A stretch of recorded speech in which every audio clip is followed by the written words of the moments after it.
নমস্কার, আপনাদের সকলকে স্বাগত জানাই কানহা বাংলা ইউটিউব চ্যানেলে। ওম ধ্বনি, এই এক শব্দে লুকিয়ে আছে গোটা সৃষ্টির গোপন রহস্য, তয়ের প্রতীক। কিন্তু কিভাবে, কেন এত পবিত্র ধরা হয় একটি মাত্র শব্দকে? ওম এক পবিত্র ধ্বনির উৎপত্তি। সংস্কৃত ভাষায় এটি একটি একাক্ষরী মন্ত্র, যাকে বলা হয় প্রণব ধ্বনি। ওম শব্দটি তিনটি ধ্বনি সংমিশ্রণ। অ সৃষ্টি, উ স্থিতি, ম লয়।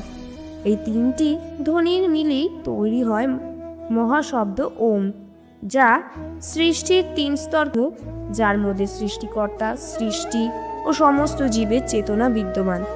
ভগবদ্গীতায় সময় ওম ধ্বনির রেজোল্যান্স আমাদের মস্তিষ্কে আলফা ওয়েভ তৈরি করে, যা ফোকাস ও মনের স্থিরতা বাড়ায়। ওমের প্রতীক চিহ্ন, এর আকৃতির ব্যাখ্যা। ওমের চিহ্নকে বলা হয় ধ্বনি ও চেতনার চিত্ররূপ। তিনটি বাক, নিম্ন বাক জাগ্রত অবস্থার প্রতীক, মাঝারি বাক স্বপ্নাবস্থা, ঊর্ধ্ববাক গভীর নিদ্রা বা চেতনাহীন অবস্থা। উপরের বিন্দুটি তুরীয় অবস্থা, চতুর্থ চরম চেতনা স্তর, তার নিচে আচ্ছাদ আকৃতি, মায়া বা বিভ্রান্তি, যা আমাদের তুরিয়া চেতনা থেকে সরিয়ে রাখে। 5. তন্ত্র ও যোগশাস্ত্রে ওমের ব্যবহার। তন্ত্র মতে ওম হলো সমস্ত মন্ত্রের মূল, প্রতিটি শক্তির আহ্বানে ওম দিয়েই শুরু হয়। যোগ সাধনায় ওম ধ্বনির সঙ্গে শ্বাসের ছন্দ মেলালে কুণ্ডলিনী শক্তি ধীরে ধীরে জাগ্রত হয়। আজকের জীবনে ওমের গুরুত্ব। রোজ সকালে ওম উচ্চারণ করলে শুধু মানসিক শান্তিই নয়, শরীরের রোগ প্রতিরোধ ক্ষমতাও বাড়ে। মনোবিদ্যার মতে ওম ধ্বনি উদ্বেগ, অনিদ্রা ও হতাশা দূর করতে সাহায্য করে।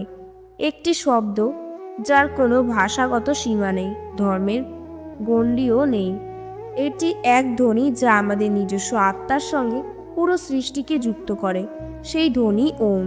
তাই ওম শুধু উচ্চারণ নয়, এটি এক জীবন্ত কম্পন, যা শুনলে আমাদের ভেতরে ঈশ্বরকে জাগানো সম্ভব।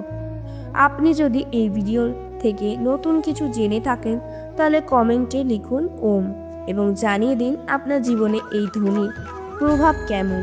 ভিডিওটি শেয়ার করুন সেই সব মানুষদের যারা শিব, যোগ, ধ্যান বা আধ্যাত্মিকভাবে ভালো। এই ভিডিওটি এখানেই শেষ হলো। আরও নতুন নতুন ভিডিও পেতে চ্যানেলটি সাবস্ক্রাইব করুন এবং আমাদের পাশে থাকুন। ধন্যবাদ সবাইকে। ভিডিও ভালো লাগলে লাইক, শেয়ার ও কমেন্ট, সাবস্ক্রাইব করতে যেন ভুলবেন না।